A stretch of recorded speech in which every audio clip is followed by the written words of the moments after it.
اور کوئی ایسی بات کہو جس کو تم نہیں جانتے. اس وقت بے خوف ہو رہی ہیں لیکن ان سب حرمتوں کے معاملے میں تمہاری سرکشی پر اللہ تم کو ایک دن ضرور پکڑے گا.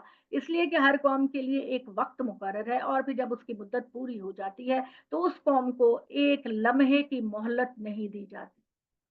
نہ پہلے سزا دی جاتی ہے نہ ان کو آگے بڑھنے دیا جاتا ہے. اللہ تعالیٰ اس مقررہ وقت پر آتے ہیں اور اس قوم کو تہس نہس کر دیتے ہیں.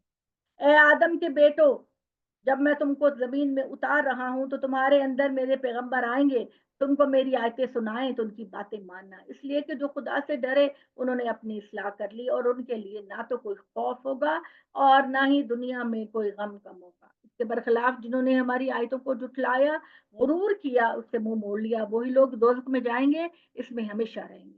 تو ان سے بڑھ کر ظالم کون ہوگا جو اللہ پر جھوٹ باندھے یا اللہ کی آیتوں کو جھٹلائیں. ان کے اعمال ناموں میں ہم نے سب کچھ لکھ دیا ہے، وہ انہیں پہنچے گا. یہاں تک کہ جب ہمارے فرشتے ان کی روحیں قبض کرنے کے لیے ان کے پاس آئیں گے تو پوچھیں گے اللہ کے سوا جن کو تم پکارتے تھے وہ کہاں ہیں؟ وہ کہیں گے وہ تو سب ہم سے دور چلے گئے، اور خود اپنے اوپر گواہی دیں گے کہ ہم ہی بد نصیب تھے کہ ان کے پیچھے لگے. اللہ فرمائے گا جنوں اور انسانوں میں سے جو گروہ تم سے پہلے گزرے ہیں ان کے ساتھ بھی تم بھی دوزخ میں چلے. جو پہلی قوموں کے نافرمان تھے ان کو میں نے دوزخ میں بھیجا، اب جاؤ تم بھی ان کے ساتھ چلے جاؤ. ان میں ہر گروہ جب داخل ہوگا تو اپنے ساتھی گروہ پر لعنت کرے. دنیا میں جو ہمارے دوست، ہمارے پیارے احباب بنے ہوئے تھے، ہمارے لیے گمراہیوں کا باعث بنتے تھے، ہمیں برائیوں کی طرف موٹیویشن دیتے تھے، آج وہ اپنے ان دوستوں پر لعنت کریں گے.